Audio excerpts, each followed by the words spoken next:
Lord of the Flies, Chapter 5, Beast from Water. The tide was coming in, and there was only a narrow strip of firm beach between the water and the white stumbling stuff near the palm terrace. Ralph chose the firm strip as a path because he needed to think, and only here could he allow his feet to move without having to watch them. Suddenly, pacing by the water, he was overcome with astonishment. He found himself understanding the wearisomeness of this life, where every path was an improvisation and a considerable part of one's waking life was spent watching one's feet. He stopped facing the strip and remembering that first enthusiastic exploration as though it were part of a brighter childhood, he smiled jeeringly. He turned then and walked back toward the platform with the sun in his face. The time had come for the assembly, and as he walked into the concealing splendors of the sunlight, he went carefully over the points of his speech. There must be no mistake about this assembly, no chasing imaginary. He lost himself in a maze of thoughts that were rendered vague by his lack of words to express them. Frowning, he tried again. This meeting must not be fun, but business. At that he walked faster, aware all at once of urgency in the declining sun and a little wind created by his speed that breathed about his face. This wind pressed his gray shirt against his chest so that he noticed, in this new mood of comprehension, how the folds were stiff like cardboard and unpleasant. Noticed, too, how the frayed edges of his shorts were making an uncomfortable pink area on the front of his thighs. With a convulsion of the mind, Ralph discovered dirt and decay, understood how much he disliked perpetually flicking the tangled hair out of his eyes, and at last, when the sun was gone, rolling noisily to rest among dry leaves. At that he began to trot. The beach near the bathing pool was dotted with groups of boys waiting for the assembly. They made way for him silently, conscious of his grim mood and the fault at the fire. The place of assembly in which he stood was roughly a triangle, but irregular and sketchy, like everything they made. First, there was the log on which he himself sat, a dead tree that must have been quite exceptionally big for the platform. Perhaps one of those legendary storms of the Pacific had shifted it here. This palm trunk lay parallel to the beach, so that when Ralph sat, he faced the island, but to the boys was a darkish figure against the shimmer of the lagoon. The two sides of the triangle of which the log was base were less evenly defined. On the right was a log polished by restless seats along the top, but not so large as the chief's and not so comfortable. On the left were 4 small logs, one of them, the farthest, lamentably springy. Assembly after assembly had broken up in laughter when someone had leaned too far back and the log had whipped and thrown half a dozen boys backwards into the grass. Yet now, he saw, no one had had the wit, not himself, nor Jack, nor Piggy, to bring a stone and wedge the thing.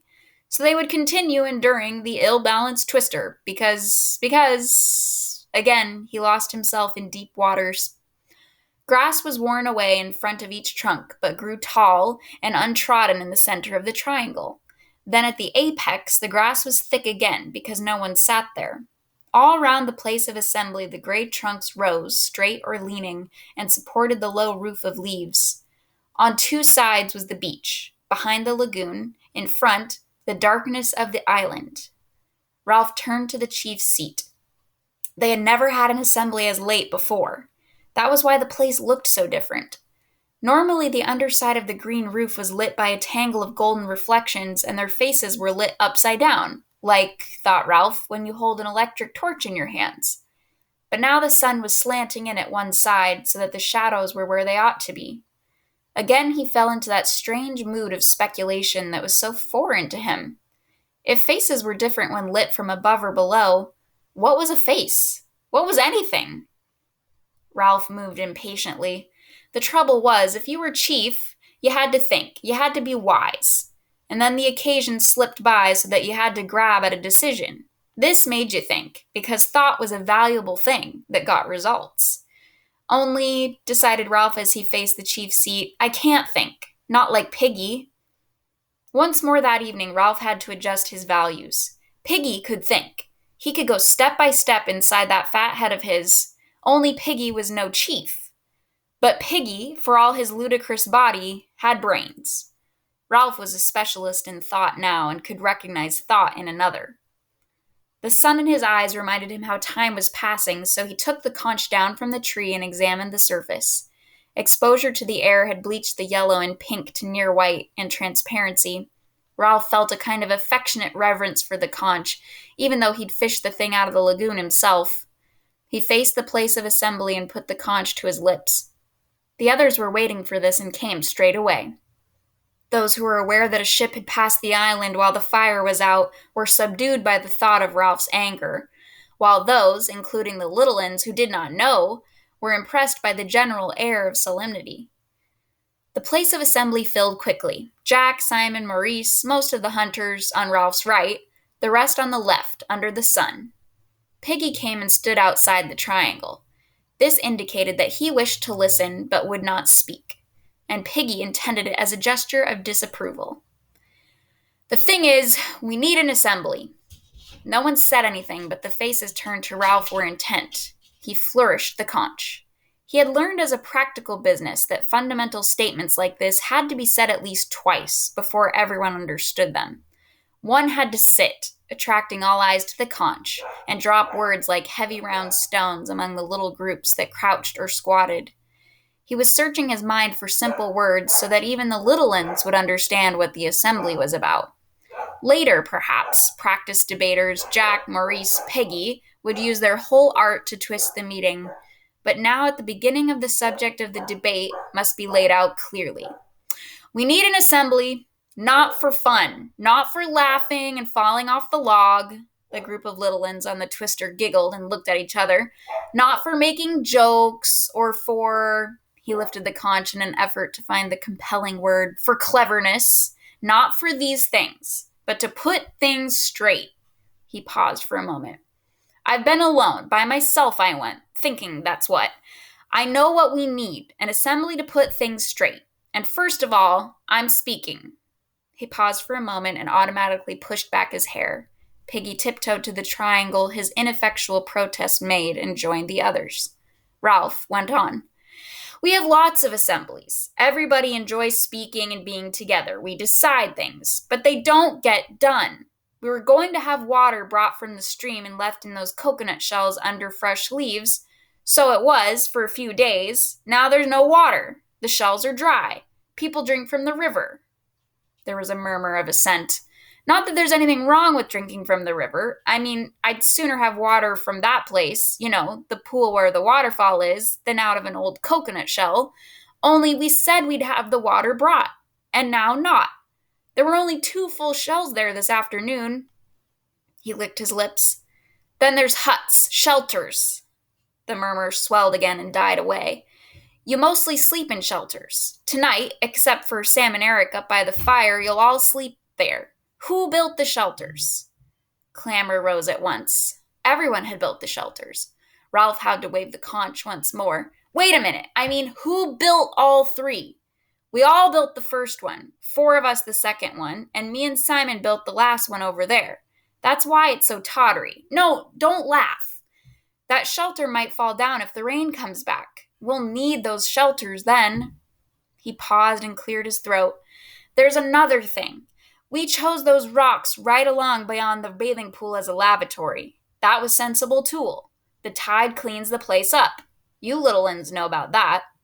There were sniggers here and there and swift glances. Now people seem to use anywhere, even near the shelters and the platform. You little uns, when you're getting fruit, if you're taken short, the assembly roared. I said if you're taken short, you keep away from the fruit. That's dirty. Laughter rose again. I said that's dirty. He plucked at his stiff gray shirt. That's really dirty. If you're taken short, you go right along the beach to the rocks, see? Piggy held out his hands for the conch, but Ralph shook his head. His speech was planned, point by point. We've all got to use the rocks again. This place is getting dirty. He paused. The assembly, sensing a crisis, was tensely expectant. And then, about the fire. Ralph let out his spare breath with a little gasp that was echoed by his audience. Jack started to chip a piece of wood with his knife and whispered something to Robert, who looked away. The fire is the most important thing on the island. How can we ever be rescued, except by luck, if we don't keep a fire going? Is a fire too much for us to make? He flung out an arm. "Look at us. How many are we? And yet we can't keep a fire going to make smoke. Don't you understand? Can't you see we ought to die before we let the fire out?" There was a self-conscious giggling among the hunters. Ralph turned on them passionately. "You hunters, you can laugh, but I tell you, the smoke is more important than the pig, however often you kill one. Do all of you see?" He spread his arms wide and turned to the whole triangle. "We've got to make smoke up there, or die." He paused, feeling for his next point. "And another thing," someone called out. "Too many things!" There came a mutter of agreement. Ralph overrode them. "And another thing, we nearly set the whole island on fire, and we waste time rolling rocks and making little cooking fires. Now I say this and make it a rule because I'm chief. We won't have a fire anywhere but on the mountain. Ever." There was a row immediately. Boys stood up and shouted, and Ralph shouted back, "Because if you want a fire to cook fish or crab, you can jolly well go up the mountain. That way we'll be certain." Hands were reaching for the conch in the light of the setting sun. He held on and leapt on the trunk. "All this I meant to say. Now I've said it. You voted me for chief. Now do what I say." They quieted slowly, and at last were seated again. Ralph dropped down and spoke in his ordinary voice. "So remember, the rock's for a lavatory. Keep the fire going and smoke showing as a signal. Don't take fire from the mountain. Take your food up there." Jack stood up, scowling in the gloom, and held out his hands. "I haven't finished yet. But you've talked and talked. I've got the conch." Jack sat down, grumbling. "Then the last thing. This is what people can talk about." He waited till the platform was very still. "Things are breaking up. I don't understand why. We began well, we were happy, and then—" He moved the conch gently, looking beyond them at nothing, remembering the beastie, the snake, the fire, the talk of fear. Then people started getting frightened. A murmur, almost a moan, rose and passed away. Jack had stopped whittling. Ralph went on abruptly. "But that's Little 'Un's talk. We'll get that straight. So the last part, the bit we can all talk about, is kind of deciding on the fear." The hair was creeping into his eyes again. "We've got to talk about this fear and decide there's nothing in it. I'm frightened myself sometimes, only that's nonsense, like bogies. Then, when we've decided, we can start again and be careful about things like the fire." A picture of 3 boys walking along the bright beach flitted through his mind. "And be happy." Ceremonially, Ralph laid the conch on the trunk beside him as a sign that the speech was over. What sunlight reached them was level. Jack stood up and took the conch. "So this is a meeting to find out what's what. I'll tell you what's what. You Little 'Un started all this with the fear talk. Beasts. Where from? Of course we're frightened sometimes, but we put up with being frightened. Only Ralph says you scream in the night. What does that mean but nightmares? Anyway, you don't hunt or build or help. You're a lot of crybabies and sissies, that's what. And as for the fear, you'll have to put up with that like the rest of us." Ralph looked at Jack open-mouthed, but Jack took no notice. "The thing is, fear can't hurt you any more than a dream. There aren't any beasts to be afraid of on this island." He looked along the row of whispering Little 'Uns. "Serve you right if something did get you, you useless lot of crybabies." "But there is no animal," Ralph interrupted him testily. "What is all this? Who said anything about an animal?" "You did, the other day. You said they dream and cry out. Now they talk, not only the Little 'Uns, but my hunters sometimes talk of a thing, a dark thing, a beast, some sort of animal. I've heard. You thought not, didn't you? Now listen. You don't get big animals on small islands. Only pigs. You only get lions and tigers in big countries like Africa and India. And the zoo. I've got the conch. I'm not talking about the fear, I'm talking about the beast. Be frightened if you like, but as for the beast—" Jack paused, cradling the conch, and turned to his hunters with their dirty black caps. "Am I a hunter or am I not?" They nodded simply. He was a hunter all right, no one doubted that. "Well then, I've been all over this island, by myself. If there were a beast, I'd have seen it. Be frightened because you're like that, but there is no beast in the forest." Jack handed back the conch and sat down. The whole assembly applauded him with relief. Then Piggy held out his hand. I don't agree with all Jack said, but with some. Of course there isn't a beast in the forest. How could there be? What would a beast eat? Pig. We eat pig. Piggy! I got the conch, said Piggy indignantly. Ralph, they ought to shut up, oughtn't they? You shut up, you little uns. What I mean is that I don't agree about this here fear. Of course there isn't nothing to be afraid of in the forest. Why, I've been there myself. You'll be talking about ghosts and such things next. We know what goes on, and if there's something wrong, there's something to put it right. He took off his glasses and blinked at them. The sun had gone as if the light had been turned off. He proceeded to explain, if you get a pain in your stomach, whether it's a little one or a big one, yours is a big one. When you're done laughing, perhaps we can get on with the meeting. And if them little uns climb back on the twister again, they'll only fall off in a sec, so they might as well sit on the ground and listen. No, you have doctors for everything, even the inside of your mind. You don't really mean that we gotta be frightened all the time of nothing. Life, said Piggy expansively, is scientific. That's what it is. In a year or two, and the war's over, they'll be traveling to Mars and back. I know there isn't no beast, not with claws and all that. But I know there isn't no fear either. Piggy paused. Unless, Ralph moved restlessly. Unless what?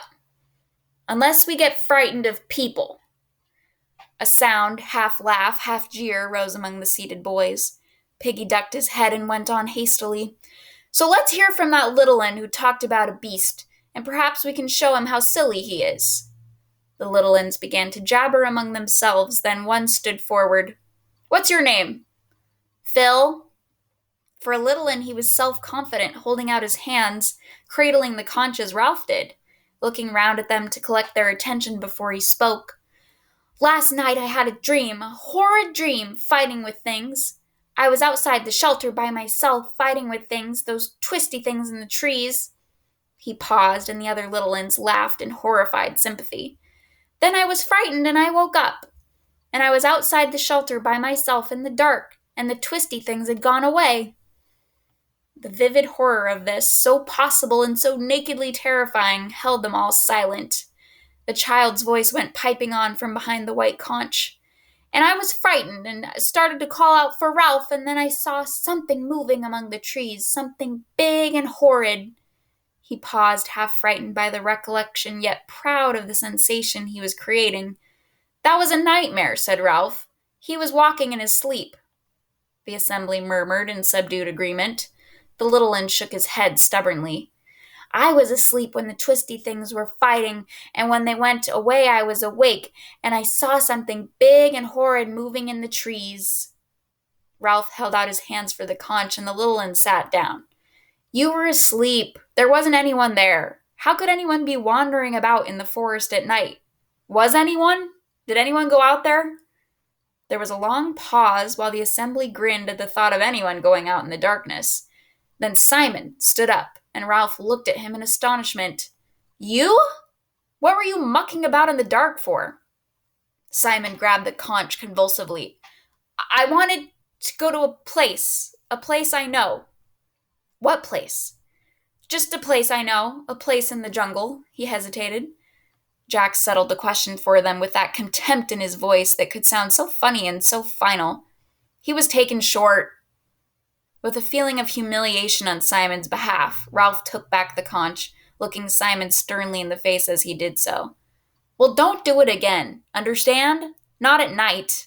There's enough silly talk about beasts without the little uns seeing you gliding about like a...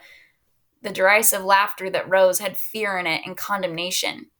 Simon opened his mouth to speak, but Ralph had the conch, so he backed to his seat. When the assembly was silent, Ralph turned to Piggy. Well, Piggy? There was another one, him. The little uns pushed Percival forward, then left him by himself. He stood knee-deep in the central grass, looking at his hidden feet, trying to pretend he was in a tent. Ralph remembered another small boy who had stood like this, and he flinched away from the memory. He'd pushed the thought down and out of sight, where only some positive reminder like this could bring it to the surface. There'd been no further numberings of the little uns, partly because there was no means of ensuring that all of them were accounted for, and partly because Ralph knew the answer to at least one question Piggy had asked on the mountaintop. There were little boys, fair, dark, freckled, and all dirty, but their faces were all dreadfully free of major blemishes. No one had seen the mulberry-colored birthmark again. But that time Piggy had coaxed and bullied, tacitly admitting that he remembered the unmentionable. Ralph nodded to Piggy. "Go on, ask him." Piggy knelt, holding the conch. "Now then, what's your name?" The small boy twisted away into his tent. Piggy turned helplessly to Ralph, who spoke sharply. "What's your name?" Tormented by the silence and the refusal, the assembly broke into a chant. "What's your name? What's your name?" "Quiet!" Ralph peered at the child in the twilight. "Now tell us, what's your name?" "Percival Wemyss Madison, the Vicarage, Harcourt Street, Anthony, Hants, telephone. As if this information was rooted far down in the springs of sorrow, the little un wept. His face puckered, the tears leapt from his eyes, his mouth opened till they could see a square black hole. At first he was a silent effigy of sorrow, but then the lamentation rose out of him, loud and sustained as the conch. "Shut up, you! Shut up!" Percival Wemyss Madison would not shut up. A spring had been tapped, far beyond the reach of authority or even physical intimidation. The crying went on, breath after breath, and seemed to sustain him upright as if he were nailed to it. "Shut up! Shut up!" For now the little uns were no longer silent. They were reminded of their personal sorrows, and perhaps felt themselves to share in a sorrow that was universal. They began to cry in sympathy, two of them almost as loud as Percival. Maurice saved them. He cried out, "Look at me!" He pretended to fall over. He rubbed his rump and sat on the twister so that he fell in the grass. He downed badly, but Percival and the others noticed and sniffed and laughed. Presently, they were all laughing so absurdly that the big uns joined in. Jack was the first to make himself heard. He had not got the conch, and thus spoke against the rules, but nobody minded. "And what about the beast?" Something strange was happening to Percival. He yawned and staggered so that Jack seized and shook him. "Where does the beast live?" Percival sagged in Jack's grip. "That's a clever beast," said Piggy, jeering, "if it can hide on this island." "Jack's been everywhere. Where could a beast live?" "Beast my foot!" Percival muttered something, and the assembly laughed again. Ralph leaned forward. "What does he say?" Jack listened to Percival's answer and then let go of him. Percival, released, surrounded by the comfortable presence of humans, fell in the long grass and went to sleep. Jack cleared his throat, then reported casually, "He says the beast comes out of the sea." The last laugh died away. Ralph turned involuntarily, a black, humped figure, against the lagoon. The assembly looked with him, considered the vast stretches of water, the high sea beyond, unknown indigo of infinite possibility, heard silently the sough and whisper from the reef. Maurice spoke so loudly that they jumped. "Daddy said they haven't found all the animals in the sea yet." Argument started again. Ralph held out the glimmering conch and Maurice took it obediently. The meeting subsided. "I mean, when Jack says you can be frightened because people are frightened anyway, that's all right. But when he says there's only pigs on this island, I expect he's right. But he doesn't know, not really, not certainly, I mean." Maurice took a breath. "My daddy says there's things, what do you call them, that make ink? Squids, that are hundreds of yards long and eat whales whole." He paused again and laughed gaily. "I don't believe in the beast, of course. As Piggy says, life's scientific. But we don't know, do we? Not certainly, I mean." Someone shouted, "A squid couldn't come up out of the water. Couldn't." In a moment, the platform was full of arguing, gesticulating shadows. To Ralph, seated, this seemed the breaking up of sanity. Fear, beasts, no general agreement that the fire was all important. And when one tried to get the thing straight, the argument sheared off, bringing up fresh, unpleasant matter. He could see a whiteness in the gloom near him, so he grabbed it from Maurice and blew as loudly as he could. The assembly was shocked into silence. Simon was close to him, laying hands on the conch. Simon felt a perilous necessity to speak, but to speak in assembly was a terrible thing to him. Maybe he said hesitantly. Maybe there is a beast. The assembly cried out savagely, and Ralph stood up in amazement. You, Simon? You believe in this?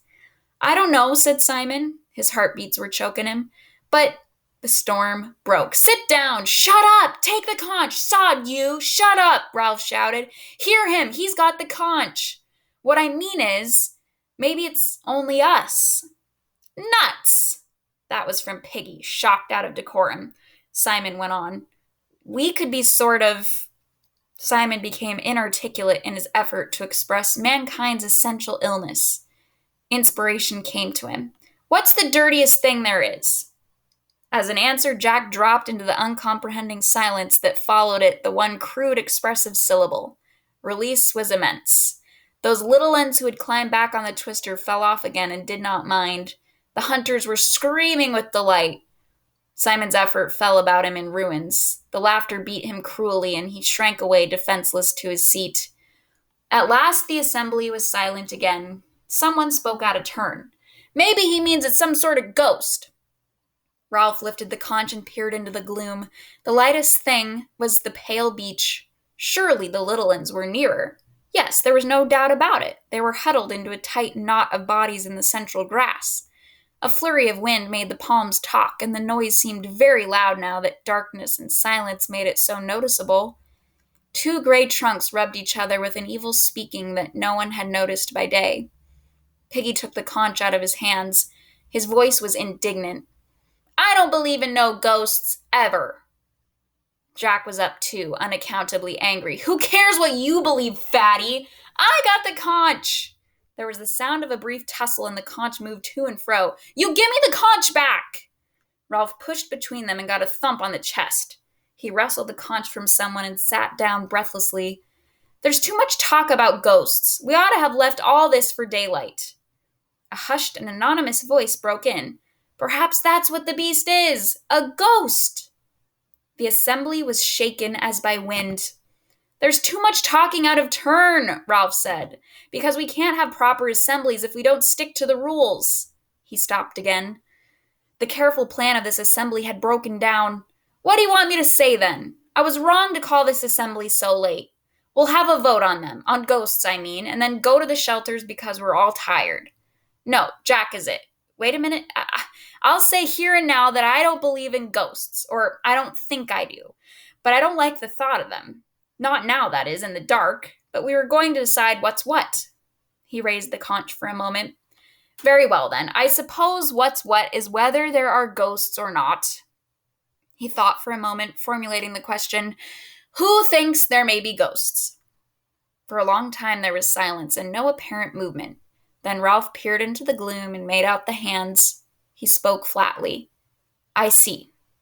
The world, that understandable and lawful world, was slipping away. Once there was this and that, and now... And the ship had gone. The conch was snatched from his hands, and Piggy's voice shrilled. I didn't vote for no ghosts! He whirled round on the assembly. Remember that, all of you! They heard him stamp. What are we, humans or animals or savages? What's grown-ups going to think? Going off, hunting pigs, letting fires out, and now... A shadow fronted him tempestuously. You shut up, you fat slug! There was a moment's struggle, and the glimmering conch jigged up and down. Ralph leapt to his feet. Jack, you haven't got the conch. Let him speak. Jack's face swam near him. And you shut up. Who are you anyway? Sitting there telling people what to do? You can't hunt. You can't sing. I'm chief. I was chosen. Why should choosing make any difference? Just giving orders that don't make any sense? Piggy's got the conch. That's right. Favor Piggy as you always do. Jack. Jack's voice sounded in bitter mimicry. Jack! The rules, shouted Ralph. You're breaking the rules. Who cares? Ralph summoned his wits. Because the rules are the only thing we've got. But Jack was shouting against him. Bollocks to the rules. We're strong. We hunt. If there's a beast, we'll hunt it down. We'll close in and beat and beat and beat. He gave a wild whoop and leapt down to the pale sand. At once the platform was full of noise and excitement, scrambling, screams, and laughter. The assembly shredded away and became a discursive and random scatter from the palms to the water and away along the beach beyond night sight. Ralph found his cheek touching the conch and took it from Piggy. "What's grown-ups going to say?" cried Piggy again. "Look at 'em!" The sound of mock hunting, hysterical laughter, and real terror came from the beach. "Blow the conch, Ralph!" Piggy was so close that Ralph could see the glint of his one glass. "There's the fire. Can't they see?" "You gotta be tough now. Make 'em do what you want." Ralph answered in the cautious voice of one who rehearses a theorem. "If I blow the conch and they don't come back, then we've had it. We shan't keep the fire going. We'll be like animals. We'll never be rescued." "If you don't blow, we'll soon be animals anyway. I can't see what they're doing, but I can hear." The dispersed figures had come together on the sand and were a dense black mass that revolved. They were chanting something, and little ones that had had enough were staggering away, howling. Ralph raised the conch to his lips and then lowered it. "The trouble is, are there ghosts, Piggy, or beasts?" "Course there aren't." "Why not?" "'Cause things wouldn't make sense. Houses and streets and TV, they wouldn't work." The dancing, chanting boys had worked themselves away till their sound was nothing but a wordless rhythm. "But suppose they don't make sense? Not here, on this island. Supposing things are watching us and waiting." Ralph shuddered violently and moved closer to Piggy so that they bumped frighteningly. "You stop talking like that. We got enough trouble, Ralph, and I've had as much as I can stand. If there is ghosts, I ought to give up being chief. Hear 'em." "Oh, Lord, oh no!" Piggy gripped Ralph's arm. "If Jack was chief, he'd have all hunting and no fire. We'd be here till we died." His voice ran up to a squeak. "Who's that sitting there?" "Me. Simon." "Fat lot of good we are," said Ralph. "3 blind mice. I'll give up." "If you give up," said Piggy in an appalled whisper, "what'd happen to me?" "Nothing. He hates me. I don't know why. If he could do what he wanted, you're all right. He respects you. Besides, you'd hit him. You were having a nice fight with him just now." "I had the conch," said Piggy simply. "I had a right to speak." Simon stirred in the dark. "Go on being chief." "You shut up, young Simon. Why couldn't you say there wasn't a beast?" "I'm scared of him," said Piggy, "and that's why I know him. If you're scared of someone, you hate him, but you can't stop thinking about him. You kid yourself he's all right, really, and then when you see him again, it's like asthma and you can't breathe. I tell you what, he hates you too, Ralph." "Me? Why me?" "I don't know. You got him over the fire, and you're chief, and he isn't. But he's Jack Merridew." "I been in bed so much I done some thinking. I know about people. I know about me and him.